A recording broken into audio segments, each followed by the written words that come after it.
అందరికీ నమస్కారం. ఇంకా ఇంకా సర్దుకోవచ్చు మీరు.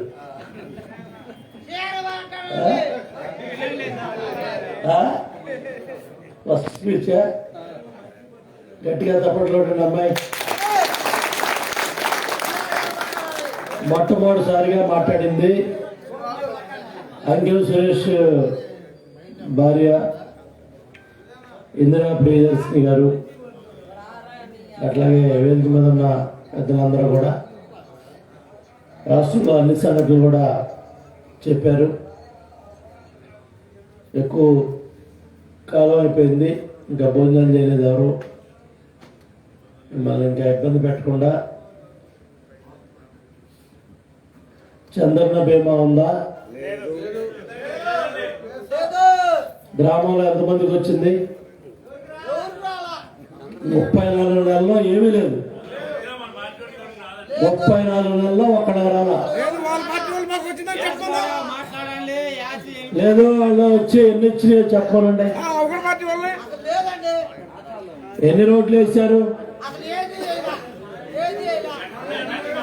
ఆ లైట్లు అడగండి ఎవరు వేశారో, ఆ సిమెంట్ రోడ్లు అడగండి ఎవరు వేశారో, 2 చెరువుల్లోకి వచ్చే నీళ్లు అడగండి ఎవరు తెచ్చారో.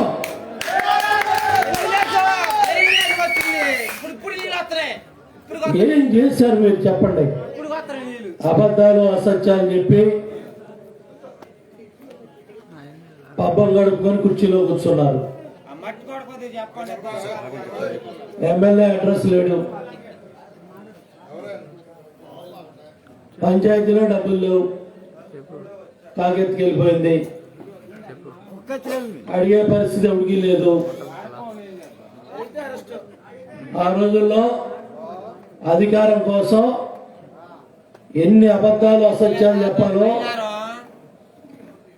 ఎన్ని అరాచకాలు చేయాలో అన్ని చేసి సరే వచ్చారు. పరిపాలన చేయటం చేతగాక చతికిలు పడ్డారు. అన్న క్యాంటీన్ జీకొండూరు తినేవాడు కదా, మైలర్ వెళ్తే తినేవాడు కదా, బెజవాడ వెళ్తే తినేవాడు కదా, నూజివీడు తిరుగు వెళ్తే తినేవాడు కదా, ఎక్కడికి వెళ్ళా తినేవాడు కదా. 5 రూపాయలు నేను కూడా తినేవాడిని. ఎట్లా ఉంది ఏంటి, ఉప్పు పప్పు కరెక్ట్గా ఉందా లేదా. ఎందుకంటే క్యాబినెట్ మీటింగ్లో చంద్రబాబు గారు అడుగుతారు, అన్న క్యాంటీన్ తిన్నారా, ఎట్లా ఉంది, క్వాలిటీ ఎలా ఉంది, సరిగా ఉందా, మంచిగా ఉందా అంటే నేను అనంతపురం జిల్లా ఇన్ఛార్జిగా ఉన్నప్పుడు అక్కడికి వెళ్ళి కలెక్టర్ని తీసుకెళ్ళి అందరిని తినిపించేవాడిని. కూర ఎట్లుంది, అన్నం ఎట్లుందని. మన ఇంట్లో కూడా మనం వండుకోలేము. ఆ విధంగా వేడిగా 1 గంట కదా తెచ్చిపెట్టేవాళ్ళు. ఏమన్నా తిన్నావా? మరి నీ చేతనైతే ఇంకో స్వీట్ పెట్టవాయా, నీ చేతనైతే ఇంకో కూర ఎందుకు తీసావు?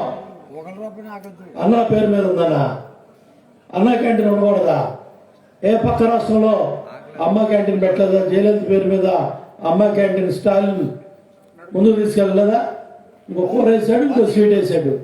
నువ్వేంటి ఏం పట్ల ఏంటి? చేతులు కట్టుకోవటం, బటన్ నొక్కటం, చేతులు కట్టుకోవడం, బటన్ నొక్కటం. ఎవడు పడుతున్నాయో తెలీదు, ఎవడి అకౌంట్లో పడ్డాయో తెలీదు. బటన్ నొక్కడం మాత్రం నొక్కుతున్నాడు.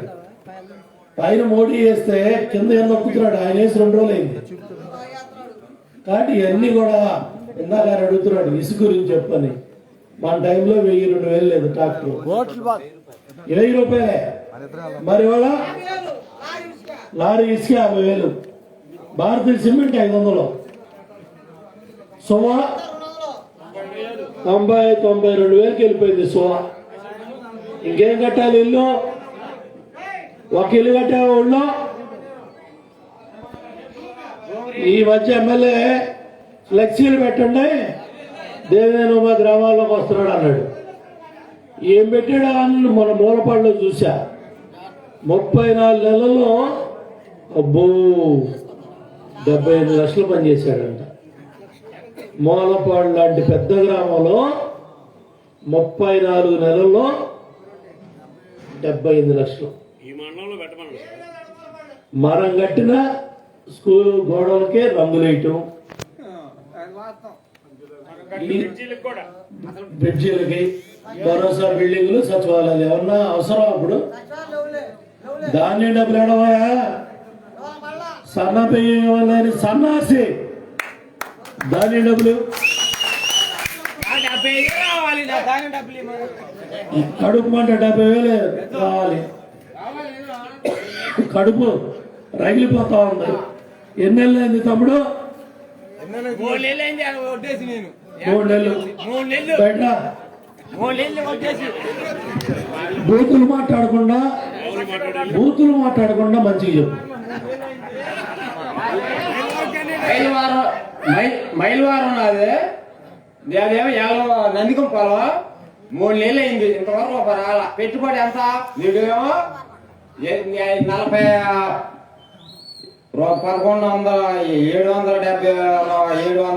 రూపాయల తర్వాత ఇవాళ 1120 రూపాయలు పెంచుండి ఏది ఫ్లాట్ కట్ట. మరి ఆ డబ్బులన్నీ యానికి వస్తాయి. వీళ్ళకి ఏం చేయాలి చెప్పు. నాకు డబ్బు ఏం రావాలండి? బ్యాంక్ కూడా మొన్న కట్టా నేను. బ్యాంకు లోన్ తీసుకుంటే 1,00,000 రూపాయలు అప్పు తీసుకొచ్చి మీలో వాళ్ళ దగ్గర బ్యాంకులో నా ఇంటి మీద పడితే నేను లోన్ కట్టా. అయితే నా డబ్బులు రావాలి.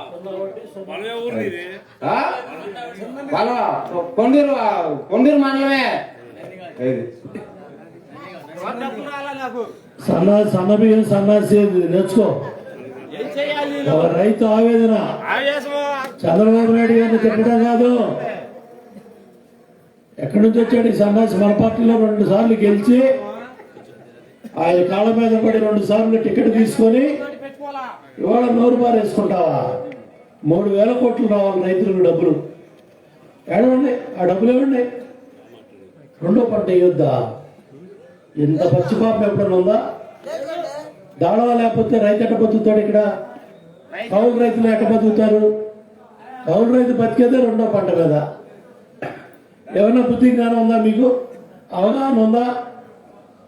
ధాన్యం కొనిపించలేక, ధాన్యం డబ్బులు కట్టలేక, డ్యాముల్లో నీళ్లుండి కూడా పంట వద్దన్నారు, పంట వేద్దన్నారు. పంట వేస్తే నార్మల్ బిగుతారంట. పంట వేస్తే నార్మల్ బిగుతారా? రేషన్ కార్డు బిగుతారా? వ్యవసాయ పంపు సెట్లు మీటర్లో పెడతావా? మళ్ళీ రాజశేఖర రెడ్డి బొమ్మ దాని మీద, వ్యవసాయ పంపు సెట్ల మీద. అసలు మీటర్లు ఎవడ పెట్టమన్నాడు? అప్పు తెచ్చుకోవడానికి రైతు మెడకు ఉరేస్తావా? అప్పులు తెచ్చుకోవడానికి పక్కన రాష్ట్రం ఎందుకు తీసుకోవాలా? వాళ్ళు చెప్తున్నారు కదా మేము మీటర్లు పెట్టలేదు, జగన్ రెడ్డి పెట్టాడని. కేసీఆర్ అన్నాడు, హరీష్ అన్నాడు. వీళ్ళు మూసు కూర్చున్నారు. ఎందుకు పెడుతున్నావు మీటర్లో? రైతు ఎట్ట బతుకుతాడు? 2 చెరువుల్లో నీళ్లు పెట్టి 2 పంటలు పండించుకుంటారు. గోదావరి నీళ్లు తెచ్చి 365 రోజులు ఇస్తే మీరు 2 పంటలు 3 పంటలు పండించుకుంటారు. కూరగాయల మొక్కలు వేసుకుంటారు, పంట మొక్కలు వేసుకుంటారు. గోదావరి నీళ్ళు వస్తే ఇంకో 10 బస్తాలు పెరుగుతాయి. ఎందుకంటే మంచి ఒండ్రు మట్టితో వస్తున్నది. గౌలూరులో 30 బస్తాలు అయ్యేది, 40 బస్తాలు అయ్యేది, 50 బస్తాలు పడేది. అంత దమ్ముంది గోదావరి తల్లి నీళ్ళలో. 3,000 కోట్లు ఖర్చు పెడితే నా చేతులు నరికారు పెద్ద ఆయన.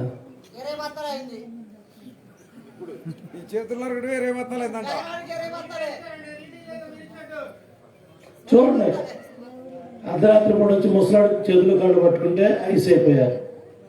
రే ఈ చేతులు కాదురా, కాళ్ళు కాదురా, చేతులు అన్నాడు.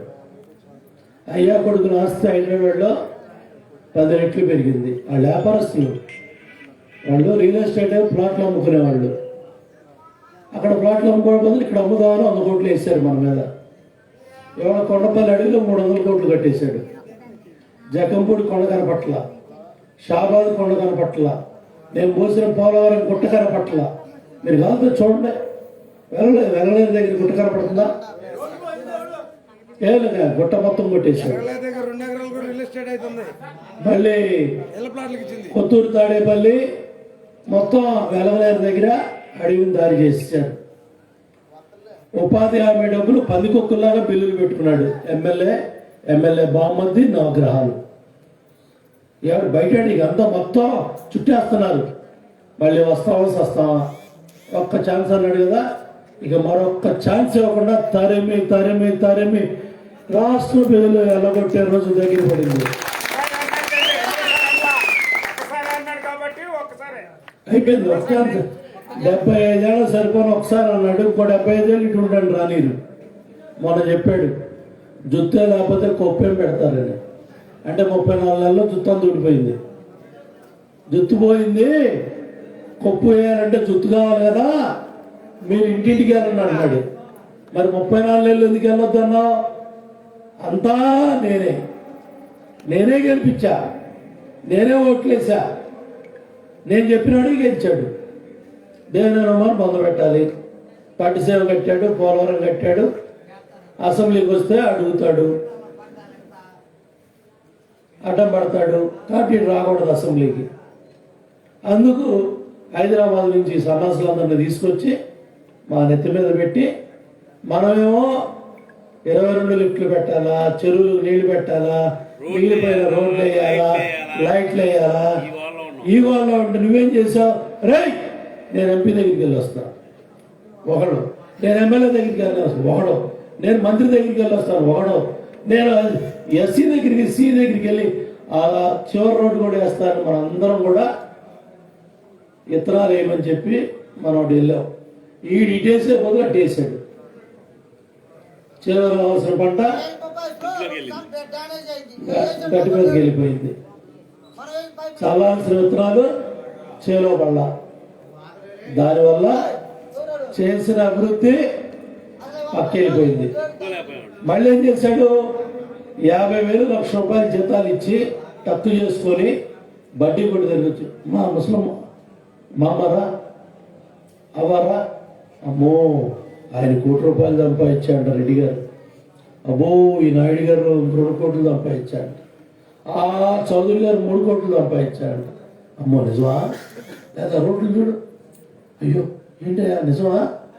ఇట్లా అబద్ధాలు చెప్పి అసత్యాలు చెప్పి నేను 64,000 కోట్లు చంద్రబాబు నాయుడు గారు మేము ఇరిగేషన్ ప్రాజెక్టులు ఖర్చు పెడితే నేను చంద్రబాబు గారు 32,000 కోట్లు కొట్టేశామని మా మీద పుస్తకాలు వేసి పంచాడు రాష్ట్రం అంతా.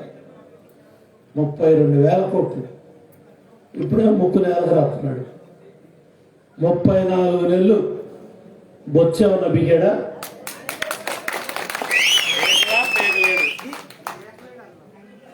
ఏం బేగలా? కొండపల్లి అడవిలో వాళ్ళ అవినీతిని చూపించడానికి మేమందరం వెళ్తే మమ్మల్ని రాళ్లతో కొట్టి కార్లు పగలగొట్టి 10 రోజులు రాజమండ్రి సెంట్రల్ జైల్లో పెట్టాడు నన్ను. 10 రోజులు రాజమండ్రి సెంట్రల్ జైల్లో పెడితే ఏమైనా ఓడుతుందా? ప్రజల కోసం, నీ అవినీతిని ప్రశ్నించడం కోసం వెళ్ళొచ్చా? తగ్గేదలే. అందరా దట్ ఈస్ తెలుగుదేశం పార్టీ. మహానుభావుడు స్వర్గీయ నందమూరి తారక రామారావు గారు వచ్చే సంవత్సరం 100వ పుట్టినరోజు అయింది. 40 సంవత్సరాల పార్టీ మంది బడుగు బలైన వర్గాల కోసం, ఎస్సీ ఎస్టీ బీసీ మైనార్టీ మహిళా వర్గాల కోసం మహానుభావుడు అన్న ఎన్టీ రామారావు గారు పార్టీ పెట్టిన తర్వాతే ఆడకూతుళ్ళు రోడ్డు మీదకి వచ్చి జైలు పలికారు. 82 మార్చి 29 దాకా మగ మహారాజులదే పెత్తనం. రామారావు గారు పార్టీ పెట్టిన తర్వాతే అన్నా అనే ఆడకూతురు బయటకు వచ్చింది. చైతన్య రథం ఎమ్మడబడి పూలు చల్లారు. ఆ రోజు నుంచి ఈ రోజు వరకు ఈ 40 సంవత్సరాల్లో ఎన్టీ రామారావు గారు పెట్టిన పార్టీని కాపాడి చంద్రబాబు నాయుడు గారు రాబోయే 100 సంవత్సరాలకి ఈ పార్టీని బతికిస్తా ఉన్నాడు. మనందరం కూడా స్వార్థాలన్నీ పక్కన పెట్టేసి మళ్ళీ మన పార్టీని రాబోయే 100 సంవత్సరాలు బతికించాలంటే చూడండి. ఇప్పుడు అమ్మాయి జయలక్ష్మి, ఇందిరా ప్రియదర్శిని ఆడకూతుళ్ళు ఆకాశంలో సగం జనాభాలో సగం మాటలు చెబుతాం. ఎంతమంది ఉన్నారు? ఇద్దరే ఉన్నారండి. ఎంతమందిని రాణిస్తున్నాం? ఎంతమంది రాగలుగుతున్నారు? ఎంతమందిని మాట్లాడిస్తున్నాం? కాబట్టి అమ్మ మీరు మొత్తం తిరగండి, మండలం నియోజకవర్గం అంతా తిరిగి ఇప్పుడు ఆ పాపం 9 ఓట్లతో ఓడిపోయింది. అమ్మాయి పేరు వార్డు మెంబర్గా. అవి కూడా కట్టలు కట్టారు. 9 ఓట్లు అంటే అంతా 5 ఓట్లు అట్టేశారు. చీకట్లో సార్. లక్ష్మి అమ్మాయి ఓడిపోలా, చీకట్లో ఓడించబడింది. ఆ అమ్మాయిని కూడా సర్పంచ్ గా ఓడిస్తే కసిగా మీరు ఎంపీటీసీని చేశారు. కట్టలు కట్టారు, కట్టలు మార్చారు. మన కట్టలో వాళ్ళ కట్టలో తప్పు కట్టారు. భోజనం చేయటానికి బయటికి పోమన్నారు. బ్యాలెట్లు తీసుకొని జేబులో పెట్టుకున్నారు. రమేష్ భార్య ప్రశాంతి ఎస్టీ మహిళ లంబాడి తల్లి గెలిచింది. బ్యాలెట్లు తీసుకొని బయటికి వెళ్తున్నారు.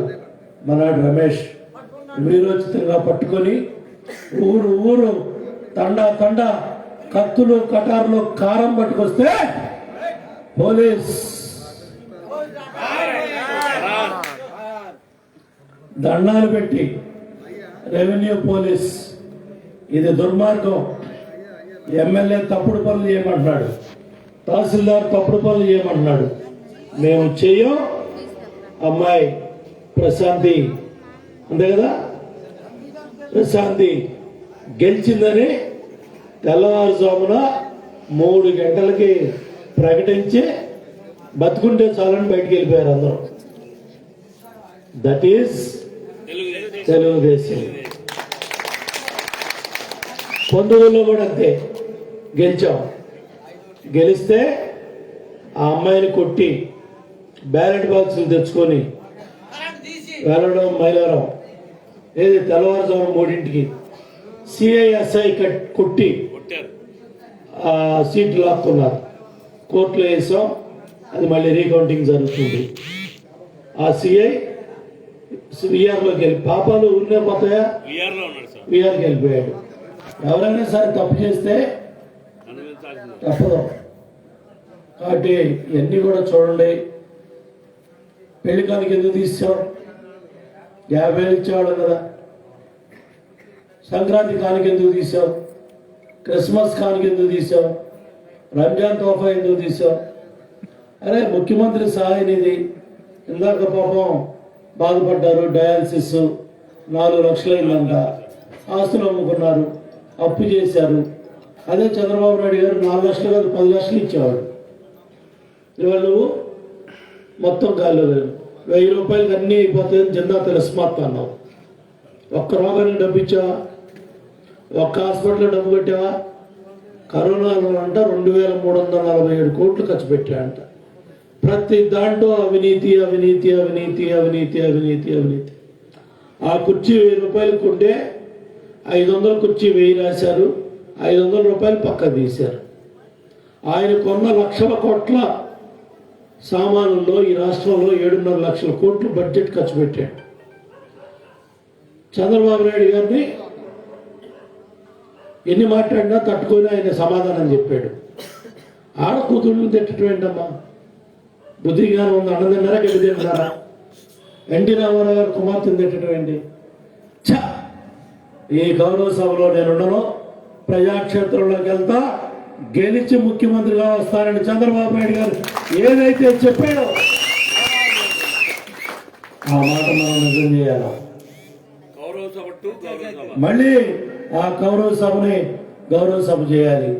మొన్న అచ్చెన్నాయుడు గారు ప్రశ్నించడానికి వెళ్ళాడు. 42 మంది, దగ్గర 27 మంది జంగారెడ్డిగూడెంలో, చుట్టుపక్కల 15 మంది, 42 మంది ఒకసారి చచ్చిపోయారు. కరోనా టైంలో 50 మంది శానిటైజర్ తాగి చచ్చిపోయారు. మళ్ళీ చుట్టుపక్కల జిల్లాల్లో 8 మంది చచ్చిపోయారు. ఇవన్నీ ప్రశ్నించడానికి వెళ్తే అచ్చెన్నాయుడు గారిని మాట్లాడకుండా 5 ఎమ్మెల్యేలని శాసనసభ జరిగినంత కాలం సస్పెండ్. పాపవాడు మాట్లాడటానికి మైక్ ఇవ్వమంటే శాసనసభ మొత్తం సస్పెండ్ చేసి బయట పారేశారు. అట్లాగే మన అన్నగారు సత్యప్రసాద్ రేపల్లి ఎమ్మెల్యే, మన ఎమ్మెల్యేలంతా కూడా రోజు అసెంబ్లీకి వెళ్తుంటే ఒక 2 గంటలు అలౌన్ ఇచ్చి ఒకరోజు సస్పెండ్ అంటే జగన్మోహన్ రెడ్డి ఎంత భయపడుతున్నాడంటే తెలుగుదేశం ఎమ్మెల్యే లోపల ఉంటే నేను మాట్లాడలేను, బయటికి దోసేయండి, మార్షల్స్ బయటికి దోసేయండి. ఎటువంటి వాడికి అధికారం చేతిలోకి వచ్చిందో చూడండి. ఓ కెళ్ళిడు బాబాయ్, అబ్బాయి కెళ్ళిడు బాబాయ్. ఏమా, అయ్యో రాజశేఖర రెడ్డి గారు తమ్ముడు చంపేశారంట. అబ్బాయి వచ్చి ఏడుస్తున్నాడు, అమ్మ వచ్చి ఏడుస్తుంది, చెల్లి వచ్చి ఏడుస్తుంది. ఈ ఒకసారి వేద్దాం. అరే గుండెపోటు అన్నారమ్మా. 3 5 చంపేశారు గొడ్డలతో. తెల్లగడ్డ టిట్ట ఉన్నాడా సాయిరెడ్డి 7 వచ్చేసి గుండెపోటుతో చచ్చిపోయాడు వివేకానంద రెడ్డి గారు. అయ్యో పాపం అనుకున్నాం అందరం. 10 గంటల 20 నిమిషాల దాకా సాక్షి టీవీలో బ్రేకింగ్, వివేకానంద రెడ్డి గారు గుండెపోటు అని. పాపం వాళ్ళ అమ్మాయి ఫోన్ చేసింది సునీత, అన్నా నాన్న చచ్చిపోయాడు. అవునా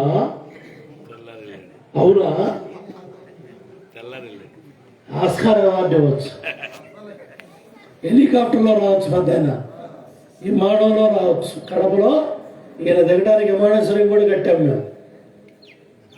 విమానం దిగుద్ది, హెలికాప్టర్ దిగుద్ది. హైదరాబాద్ నుంచి గంటలో వచ్చేయచ్చు. అలా బై రోడ్డు సాయంత్రం 5 వచ్చి చంద్రబాబు చంపేశాడు. మళ్ళీ ఆయన చేతిలో గొడ్డలి, చంద్రబాబు గారి చేతిలో గొడ్డలు పెట్టారు. రక్తాసుర చరిత్ర అంట నారాసుర. చంద్రబాబు గారు చంపాడు, లోకేష్ చంపాడు, మన ఎమ్మెల్యేలు, మన ఎంపీలు, మంత్రులు చంపారు. పాపం ప్రజలు నమ్మారు, ముఖ్యమంత్రి అయ్యాడు. పాపం సిబిఐ కోర్టులో వేసి ఉంది, దాన్ని వెనక్కి పిక్కున్నాడు. ఆ అమ్మాయి కోర్టుకు వెళ్ళి సిబిఐ తెచ్చింది. సిబిఐ వాళ్ళకి సంవత్సర కాలం ఏం దొరకల. ఆయన చంపే ముందు రోజు కుక్కను చంపేశారు. కుక్కను చంపేసి అది విషం పెట్టి చంపారో కారు గుద్ది చంపారో ఇంకా బయటికి రాలా. 2వ రోజు ఆయనతో పాటు ఇంటికి ఒక పెద్ద మనిషి వచ్చి వీళ్ళందరినీ 1 గంటకి తలుపులు తీసి లోపల తెచ్చి ఆయనతో ప్లాన్ ఏ దిండు పెట్టి చంపాలి, ప్లాన్ బి గొడ్డలు పెట్టి చంపాలి. ఈ 2 ప్లాన్లో మొత్తం బాత్రూమ్ కమోడ్లో పడితే తలకు దెబ్బ తగిలితే గుండాగి రక్తపు విరోచనాలు వచ్చి రక్తం పడిందంట. ఎటువంటి అడిగి ఇచ్చాం పెద్ద ఆయన. కల్లో కూడా అనుకోవాలా ఇంత దుర్మార్గం చేస్తారని. మళ్ళమ్మ రాజశేఖర జగన్మోహన్ రెడ్డి మామ హాస్పిటల్ నుంచి డాక్టర్లో కాంపౌండర్. పాపం వివేకానంద రెడ్డి గారు తండ్రి పేరు మీద ఉన్న రాజారెడ్డి హాస్పిటల్ నుంచి డాక్టర్లు, కాంపౌండర్లు. దేనికి? గొడ్డలతో చంపినని కుట్లేసి పూలు కప్పేసి వాళ్ళ అమ్మాయి హైదరాబాద్ నుంచి వచ్చే లోపల ఆ బాడీని గడ్డగట్టిద్దామని. ఇప్పుడు బాగా ఏసీబీ ఏం చేస్తే ఫ్రీజర్లో గడ్డగట్టేస్తుంది కదా, కానీ దేవుడు ఉన్నాడు కదా, ఆ రక్తం చూపించాడు, ఆ తుడిసిన గొడ్డలు చూపించాడు. ఎంత దుర్మార్గులంటే సిఐని బెదిరించి మూసుకో, గుండెపోటుతో చచ్చిపోయాడు, చెప్పుకో బయటికి వెళ్ళి. ఇది మా శాసనం, మా ఊరు, మా పులివెందుల, మా వివేకానంద రెడ్డి. సిఐని బెదిరించి బయటికి పంపించారు. ఎటువంటి గుండెలు తీసిన బంట్లో చూడండి. కడప ఎంపీ అవినాష్ రెడ్డి పేరు వచ్చింది. చచ్చిపోయిన 24 గంటలు తిరగకుండా సీట్ ఇచ్చేశాడు ఎంపీ అవినాష్ రెడ్డికి. చూడండి, ఒక చిన్నాన్న ఇంకో చిన్నాన్న కొడుకు చచ్చిపోతే చంపిస్తే ఎవరు అండతో జరిగింది? మర్డర్ జరిగిన 40 ఫోన్లు వెళ్ళాయి. ఆ ఫోన్లన్నీ కూడా టవర్ని అడిగితే చెప్పుద్ది ఏ ఫోన్ పొల్లకి వెళ్ళింది ఎల్లకి వెళ్ళింది. అవి ఇంకా బయటికి రాలా, సినిమా బయటికి రాలా. ఎంపీ అవినాష్ రెడ్డిని అరెస్ట్ చేయకుండా ఎన్ని వందల వేలు కోట్లు ఖర్చు పెట్టాలో ఖర్చు పెడుతున్నాడు. దోచుకున్న డబ్బు ఉంది కదా. ఇప్పుడు మీరు గాంధీ షాప్కి వెళ్ళండి, సీసా కొంటే కార్డు ఇవ్వండి, కార్డుకి ఎక్కువ అని. విజయవాడలో కూరగాయలు కొట్టు ఉంటుంది కదా, బండి మీద అమ్ముతాడు. ఆడి దగ్గర 100 రూపాయలు మీరు కూరగాయలు కొనుక్కొని అవి డబ్బులు కార్డు తీసుకుంటే కార్డు గీకేసి మనకు స్లిప్ ఇచ్చి నీ అకౌంట్లో 100 రూపాయలు తీసుకున్నాను పంపిస్తాడు. కూరగాయలు కొట్టాడు, బండి మీద కూరగాయలు. ఇక్కడ జగన్ రెడ్డి లిక్కర్ షాప్లో కార్డులు పనిచేయవు, తెలుసుగా నీకు. తెచ్చినట్టు ఒక సీసాలు తాగమాలు అవి తాగామంటే ఊపిరితిత్తులు పోతాయి. ఆయన నాసిరకం మద్యం దయచేసి తాగొద్దు. 200 అయిందని సారా కాలబడి పడ్డారమ్మ కొంతమంది. ఆ సారాలో కల్తీ సారా. కమిషన్లు తప్పిపడి బెల్లం అందుబాటులో తెచ్చి ఈ విధంగా చేయటం వల్ల ఎంత ఇబ్బంది వచ్చిందో చూడండి. 27 మంది ఒక ప్రాంతంలో చచ్చిపోయారు. ఇందాక 29 అని. అయితే దాన్ని ఏమన్నాడు జగన్ రెడ్డి, మా ఊళ్ళు చచ్చిపోయారు అన్నాడు. గొడ్డలతో చంపినాడికి సహజమన్నాలు కాక నాటుసారా మన్నాలు అవుతాయిగా. అతను తాగి బతికి ఉంటే మేము సహజమన్నాలు అనుకుంటాం. కాబట్టి ఇవన్నీ కూడా ఆలోచన చేయండి. గ్రామాల్లో అభివృద్ధి లేదు, ఏ కార్యక్రమం కూడా ముందుకెళ్ళలా. ఇవాళ మనమేమో బయట బాధపడుతున్నాం ఇట్లా అయిందని, వాళ్ళు తలుపులేసుకొని ఎడుతున్నారు. చెప్పుకుంటే పరువు బాధ్యే, బయట మాట్లాడితే సిగ్గు. ఎవరండు అదే పరిస్థితి. అవునా కదా పెద్దనా? అవునా కదా? కాబట్టి దారి తప్పిన వాళ్ళందరినీ కూడా దారిలో తెచ్చుకోండి, కలిసి కూర్చోండి, మాట్లాడండి. ఈ నెలాఖరులోపు అన్ని గ్రామాలు తిరిగేస్తాను.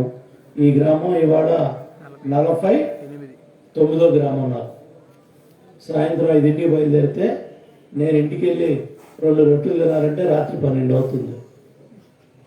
దేనికోసం? నాయకుడి కళ్ళల్లో నీళ్లు చూశారు.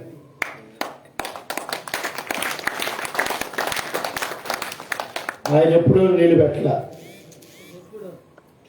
నక్సలైట్లు బాంబులు పెట్టి చంపాలని చూసినా భయపడలా. చిన్న మాట ఆడకూతుర్ని తిట్టినందుకు ఆయన నీళ్ళు వచ్చినాయి. ఆ కసి పౌరుషం మాలో రావాలి. నాయకుడికి అంటే మనం తిట్టినట్టే, నాయకుడు తిట్టితే మనం తిట్టినట్టే. ఆ పౌరుషం కసి కార్యకర్తలకు రావాలి, నాయకులకు రావాలి. అందుకని నేను తిరగలుగుతున్నా. దగ్గు ఇబ్బంది పడుతుంది, ఎంత వస్తుంది ఇప్పుడు వెళ్తే కళ్ళ. ఎందుకంటే పూలు దుమ్ము మొత్తం లోపలికి వెళ్ళిపోయింది. పొద్దున్నే రాత్రి ఆవిరి పెట్టి వేడి నీళ్ళు తాగి మళ్ళీ దాన్ని మొత్తం బయట తీస్తే తప్ప పొద్దున్నే 10ంటికి మాట బయటకు వచ్చే పరిస్థితి. ఎందుకంటే కసిగా పౌరుషంగా చేయాలి, తిరగాలి, మాట్లాడాలి, చెప్పాలి. ఇళ్ళలో పడుకుంటే ఇంకో 2 నెలలు అవుతుంది ఈ కార్యక్రమం. ఆల్మోస్ట్ అన్నీ ఇంకా 10-13 గ్రామాలు ఉన్నాయి. అవి కూడా ఆఫ్ చేసేస్తాను నెలాఖరికి. దయచేసి మీరు గ్రామంలో ప్రతి నెల 9వ తారీఖు పార్టీ మీటింగ్ పెట్టుకోండి. ఓటర్ లిస్ట్ తీసుకోండి, పేరు ఉందా లేదా. 9,000 ఓట్లు మన కొండపల్లిలో ఇసిరేశారు. 29 బూతుల్లో ఇసిరేశారు. 5,500 దొంగ ఓట్లు పెట్టారు. రేపు నామినేషన్ అంటే వాళ్ళు ఇచ్చారు మాకు ఓటర్ లిస్ట్. అయినా తెలుగుదేశం కొండపల్లి మున్సిపాలిటీ గెలిచింది. That is Telugu Desam. ఒంటరిగా పోటీ చేసి గెలిచాం. ఏ పార్టీ సహకరించలా, కానీ ప్రజలు గెలిపించారు. కొండపల్లి మున్సిపాలిటీ గెలుపు ఇది రాష్ట్రానికి ఒక మలుపు అని చెప్పి నేను తెలియజేస్తా ఉన్నా. గెలిచిన 3 మున్సిపాలిటీల్లో మందొకటి. దీన్ని కూడా జగన్ రెడ్డి దేవుడి దయతో కొండపల్లి మున్సిపాలిటీ కూడా మన పార్టీ ఖాతాలోకి వస్తుంది. ఇంకో బీసీ సోదరుడు మనకు వస్తున్నాడని ఒక ముఖ్యమంత్రి శాసనసభలో కొండపల్లి మున్సిపాలిటీ గురించి మాట్లాడండి, ఎంతకన్నా సిగ్గుందండి. దీన్ని కూడా లాక్కోవాలా? టై అయిపోయిందంట. 15-14 టై ఎట్ట అవుద్ది? 14 టై అవుద్ది, 13 టై అవుద్ది. ఒకటి కొనగాదు 10 కొనాలని కోట్లు తీసుకొని వెళ్ళారు. ఆ 15 మందిని గట్టిగా తప్పట్లో కొట్టి కొట్టి కొట్టి అభినందించండి. ఎమ్మెల్యే కోట్లు పట్టుకొని తిరిగాడు. పవా అన్నారు బయటికి. ఎవరో తెలుసా? ఎస్సీలు, బీసీలు, పేదవాళ్ళు, అన్ని వర్గాల పేదవాళ్ళు ఏ నెల జీతం ఆ నెల తెచ్చుకునేవాళ్ళు. ఒక్కొక్కరు 10 లక్షలు 20 లక్షలు అప్పుకున్నాళ్ళు. కష్టాల్లో ఉన్న కుటుంబాలు, బాధలో ఉన్న కుటుంబాలు. నీతి తప్పల తెలుగుదేశం పార్టీ కార్యకర్త. ఇవాళ ఎమ్మెల్యేలు ఎంపీలు పశువులు సంతలో పశువులాగా అమ్ముడుపోతున్నారు. అటువంటి పరిస్థితుల్లో ఈ మున్సిపల్ కౌన్సిల్లకి మనం ఎంత చెప్పినా తక్కువే. కాబట్టి చూడండి ఎంత నిబద్ధతతో నిలబడ్డారు. మనం కూడా ఇవాళ ఆ అమ్మాయి దెబ్బతిన్నా జయలక్ష్మి నీతిగా గెలిపించారు, రూపాయి తీసుకోకుండా. That is Telugu Desam. కాబట్టి వాళ్ళు కాళ్ళు బారేసి కూర్చున్నారు. మనం సన్నద్ధం అవ్వాలి. దారి తప్పిన వాళ్ళందరినీ దగ్గరికి తీసుకోండి, కలుపుకోండి. చక్కగా వార్డు వారీగా ఓటర్ లిస్ట్ చెక్ చేసుకోండి. మన ఓట్లు చాలా తీసేశారు. ఈ దొంగ పనులే చేస్తారు. ప్రతి 3 నెలలకు ఓటర్ లిస్టు మారుతూ ఉంటుంది. ఏమైనా మార్పులు చెప్పులు ఇస్తూ ఉంటారు. ఎన్నికలు ఎప్పుడైనా రావచ్చు. మన జగన్ రెడ్డి చెప్పేశాడు, నా పని అయిపోయింది, రచ్చబండ ఊసలేదు, నేను గెలిపిస్తానని ఆశ పెట్టుకోమాకండి. మీరు ఇంటింటికి వెళ్ళి గడపడికి వెళ్ళి దండాలు పెట్టుకోండి. వాళ్ళు దయ తెలిస్తే ఏమన్నా గెలుస్తారు. మీరు గెలవండి, నన్ను గెలిపించండి. నా పని అయిపోయింది, నా పని అయిపోయింది. ఇంకా నేను గెలిపించే సీన్ లేదు. ముద్దులు పెట్టేశాను, ఇప్పుడు గుద్దులు గుర్తున్నా. అమ్మోడు ఏమన్నాడమ్మా? ఒకడ ఇద్దరికి ఇస్తా అన్నాడు. ఇవాళ ఏమన్నాడు? జనరల్ గా జూన్ అన్నాడు. ఏమో ముద్దులు పెట్టేటప్పుడు ఆశలు అడిగాడా? ముద్దులు పెట్టేటప్పుడు ఆశలు అడిగాడా? ఇప్పుడు ఆశలు అడుగుతున్నాడు. ఎందుకంటే కరోనాలో